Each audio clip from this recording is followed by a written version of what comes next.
Hello everyone, in today's video I'll be talking about Pearl. I reviewed X in my last video, now on to Pearl.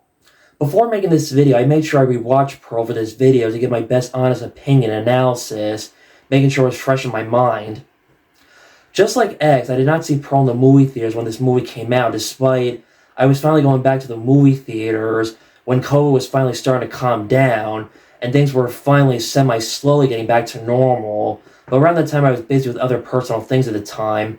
I saw this movie 2 months later, rented on Amazon Prime, and just like X, I loved this movie right away. I got it at Target, also $15, $20. Honestly, I don't remember the exact price I paid for this movie, but you get the idea. As you can see, here's the movie right here, Pearl, Blu-ray and DVD. How rare is it when a movie comes out a few months later, a sequel or prequel comes out the same year? Both X and Pearl came out the same year, but by a few months apart. One way of describing this movie, and I know a lot of other movie YouTubers have already pointed this out, but for the record, what the heck? This movie is like The Wizard of Oz meets Casablanca, Whatever Happened to Baby Jane, and this was the female version of Joker with similar themes. I want to be a star, but going too far, doing the wrong thing, and getting away with murder. Also question on what makes someone go crazy and a killer. I like how Ty West, the director of both movies, he's basically taking different time periods of film history and making them into horror movies. Being a film buff cinema fan that I am, these kind of movies were made for me. I'm not saying they're great, the only movie tributes to cinema has been done before and better. To me, these movies did okay for me, and I have no problems going back to rewatch these movies, and I felt satisfied in my own opinion. In Pearl takes place in the early years of cinema, in the silent era in 1918 during the end of World War I and the Spanish flu pandemic. Similarly to what happened recently with the coronavirus pandemic, the part when Pearl goes into town getting her father's medicine and goes to the movie theater to watch a movie, she's wearing a mask because of the Spanish flu pandemic at that time. When I saw this thing, I'm thinking to myself, is it possible Ty West thought of this idea at the time when the coronavirus pandemic was bad, when we all had to quarantine, wear masks and practice social distancing to be safe? It makes me think how true what they say is true about history. It does have a weird way of repeating itself. It's one of those scenes where we're being reminded of reality rather than escaping reality. As I said in my Nosferatu video comparing the Spanish flu and the coronavirus pandemic, in 1918 there was no vaccines. The virus went away on its own. In today's modern-day world, we have vaccines that help manage to build immunity against the virus. Disclaimer, I am not sponsored by any of this, I'm just giving the facts. Pearl's a prequel to Mia Goth's character in X. The good thing about this movie, you don't need to watch X first to catch up to this movie. This event takes place before X, and the characters in X were not even born yet. But if you watch X first, you will notice some things that are referenced from X. When Pearl goes to the audition, the judge says, "We're looking with someone with X factors." That's what Wayne tells Maxine in X. As I said in the last video, seeing Maxine hush at Pearl, being their secret before she's killed by Maxine, Pearl does the same thing to her victim before killing them. Also, the alligator from X. I don't know how long alligator's lifespan is. I'm not a marine biologist. Holy cow, Mia Goth was terrific in this movie. She knocks it right out of the ballpark. I'm surprised she did not get nominated for an Academy Award. The Oscars nominated Get Out, The Sixth Sense, and yet they did not nominate Mia Goth for this movie, or Essie Davis in The Babadook, Toni Collette in Hereditary, and Florence Pugh in Midsommar. This gives me an idea for a future video topic about actors and actresses from horror movies that should have been nominated for an Academy Awards. The Oscars don't make sense sometimes. They don't respect horror movies, despite in the past there have been horror movies that were either nominated or won Academy Awards. Like, for example, Frederick March won an Academy Award for Best Actor in the 1931 Dr. Jekyll and Mr. Hyde. Rosemary's Baby won 2 awards. Anthony Hopkins and Jodie Foster won awards for The Silence of the Lambs. The Exorcist won 10 Academy Awards, and Jaws won 4 Academy Awards. The Omen won the Best Original Music Score. Sissy Spacek and Piper Laurie were nominated for Carrie, but they did not win. An American Werewolf in London won an Academy Award for Best Makeup and Hairstyle. The Sixth Sense won 6 awards. Natalie Portman won Best Actress for The Black Swan. As much as I did like Mia Goth as Maxine in X, but honestly, I think this character is better, a little more interesting than Maxine, but But I might change my mind when magazine comes out later this year. Who knows? I know I've not seen a lot of her movies, but so far this is definitely one of Mia Goth's best performances. And after seeing this movie, she's got me invested to see more of her movies as an actress. And this movie shows how very talented she is. Also, I can't wait to see more of her things she has to offer in the future as an actress, Mia Goth. I still need to see Infinity Pool that David Cronenberg's son Brandon directed. In real life, Mia Goth is British. She really nailed down the southern accent in this movie very well. As with your basic slasher movie, this movie is a psychological drama character analysis. Pearl's a crazy psychopath who lives in her own world and fantasizes, who wants to be a movie star to get away from her mean mother. But she has a serious mental and psychological problems, Pearl. But despite that, we see how she's very misunderstood how three-dimensional Pearl is. Her husband Howard is fighting in World War I. Like any wife whose husband goes out to fight in war, she's scared and worried for her husband, not knowing if he will come back from the war.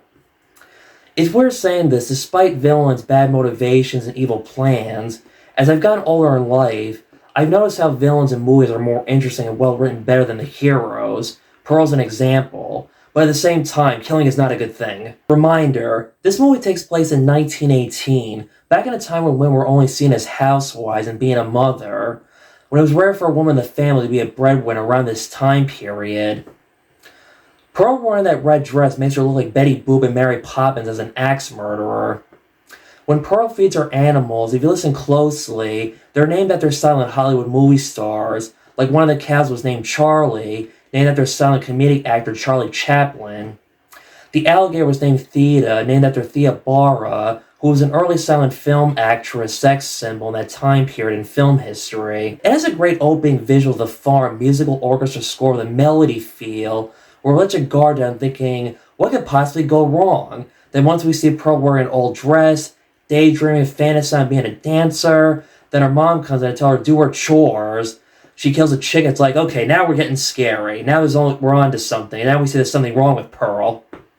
Again, the dancing sequence reminds me of Joker when he dances in the bathroom. It's also weird how I can relate to Pearl on personal levels, minus the axe murderings, of course. I can relate and identify with her character and not being happy or satisfied, not getting what I want out of life. Can also relate to the loneliness and isolation, especially I live in upstate New York in the middle of nowhere in a barren wasteland. Also, I can relate to being sad inside out, wanting someone to love me, and learning that I need to love myself first. Can also relate to rejection in different areas of my life as an artist, being afraid of life, being scared, how mean and cruel and harsh it can be. It's also relatable how Pearl's a caretaker for her ill father, because I'm currently a caretaker for my soon-to-be 95-year-old grandfather. When she's on her bike coming back from town, she sees a scarecrow out in the cornfield, dances with the scarecrow.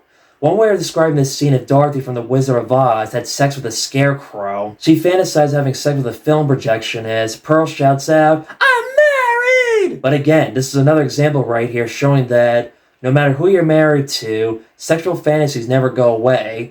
Eyes Wide Shut pointed this out. Again, she shushes at the scarecrow. It will be their secret affair. Also, the bike Pearl rides on made me think of Mrs. Gulch from The Wizard of Oz. Pearl's mother was a real strict bitch. At the same time, you understand why she's overprotective of Pearl for a reason, knowing about how she's very harmful to the farm animals. Her mother was like Carrie's mom, but she was not a crazy, extreme, psychotic, religious nutjob. Her mom was abusive to Pearl, mentally, physically, and psychologically. There was some estrangement between the two right off the bat when we were first introduced to these characters. I'm not sure if I could be right about this. There was a sense of jealousy, hatred, resentment, no support that Pearl got from her mother about her dreams and goals because she's young.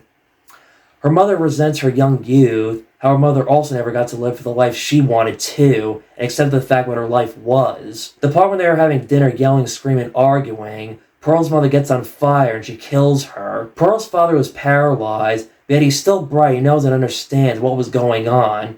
He was like the character from Breaking Bad who did not speak, but was still bright and aware what was going on. When she took him out for a little ride near the pond, he knew what she was thinking of.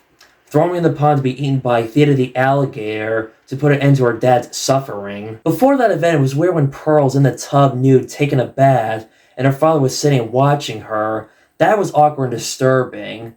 I could be reading too much into this. Was there a hint of incest right there? Spoilers right here. If you've not seen the movie yet, stop the video right here. That scene up towards the end where she's sitting in her kitchen talking to her sister-in-law Mitzi, pretending she was talking to Howard about how she feels about her life. This must be one of the longest movie monologues I've ever seen. As I'm watching this scene, I'm like, holy shit. Why did I think to time this monologue scene? Then again, I wasn't expecting that when I first saw this movie. I looked it up on IMDb.com, and the monologue was about 8 minutes. I also asked myself, how long did it take for Mia Goth to memorize these lines? Or how many takes did she have to do over and over again until she got it right? This must be one of the best monologues in a horror movie. You either feel bad, sadness, or sympathy towards her after she was rejected by the judges for not winning the audition. Fuck the judges. When the judges reject her, she saw the judges as another version of her mother. After being rejected, she accepts her life the way it is and goes back to the farm because she does not know anything else. After that, Mitzi has that look on her face like, what the fuck, similar to the psychiatrist's facial expression in The Shining when Shelley Duvall tells her about her husband, Jack, alcohol abuse. Or like Annie Hall, Dwayne, Christopher Walken's character. I have to go now, Dwayne. I'm due back on the planet Earth. Lesson learned right here. Just because wearing high heels worked for Bryce Dallas Howard running away from a big giant T-Rex in Jurassic World in 2015, that does not mean it will still work for Mitzi running away from a crazy, psychopathic killer. Next time, take your high heels off, Mitzi, and run like Forrest Gump, a roadrunner. Run, Mitzi, run! In X, Pearl says she did not like blondes. This movie explains why. Her sister-in-law was a pretty blonde woman who won an audition, because that's what the judges were looking for. The projectionist character, who has no name, takes a liking to Pearl, who was in the wrong place at the wrong time. He was a nice guy, a very caring gentleman, encouraged Pearl to live her dreams. He's also right about you get one chance and shot in life, and that there are no do-overs. That's a line I go back to remind myself to work harder in life. I like the conversations they have, and they have good chemistry. With this being the Spanish flu pandemic, Pearl was with her mom and father a lot, and did not see her have much other human contact outside of the farm. Pearl has some social anxiety. Think how that relates with the COVID-19 pandemic. Some of us were either alone, isolated, or around the same people all the time, and we did not see our friends and family or loved ones for over a year, and that we really all need human contact. It was weird when the projectionist shows Pearl a pornographic film, and this is really a real porn movie. How romantic for a date night. The movie is called The Free Ride from 1915. I'm not sure how true this is. This is considered the first porn movie ever made. When I first saw this trailer, my mindset was Pearl going to make a porn movie with this guy to get noticed and be famous? But no, that's not the case right here. Pearl asked if this is illegal, and he said it will be eventually. I don't know the history of porn, but I understand it was illegal for a long time in the 20th century in the US, whereas in Europe, porn was always legal. Watching this here reminded me of like when Taxi Driver, when Travis took Betsy to that porn theater on a date. But then again, he got the hint and suspected something was wrong with Pearl. When he was just about to leave, she kills him, and this guy was going to be the new Superman actor. There's an idea for a parody of how it should have ended. The ending when Howard comes home from the war and sees the decomposed bodies of Pearl's parents with the molded food, the camera points at her smiling. That smile shot lasted 1 minute and 51 seconds. Ty West did not yell cut. This was unplanned. Mia Goth was really crying in that scene. X was exploitation films. Pearl was early cinema before filmmaking was established and when there was no competition. This movie takes place in 1918, the early years of cinema before film was even established. Not a big money-making franchise that turned out to be later in the 20th century.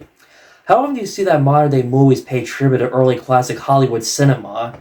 You don't see that often unless you want to count the 2011 film The Artist. That was a tribute to when silent films came to an end. Then came the talkies, how that changed Hollywood in the 1930s. As I said in my Safety Last video, Hugo is another example of paying tribute to silent cinema movies. And of course, Quentin Tarantino's recent movie from 2019, Once Upon a Time in Hollywood, but that pays tribute to a different era in Hollywood. Originally, they wanted to release this movie in black and white, but because modern-day audiences do not like or gravitates towards old Turner classic black and white movies, they decided to release it in color. In a way, I hope someday Ty West could re-release this movie in black and white, because this movie is a tribute to the silent era of cinema. This movie would look great and beautiful in black and white. Martin Scorsese has gone on to say that he loves this movie, saying that it really scared him. Well, that just about wraps up today's video. Stay tuned for Maxine when it comes out later this year. See you next time.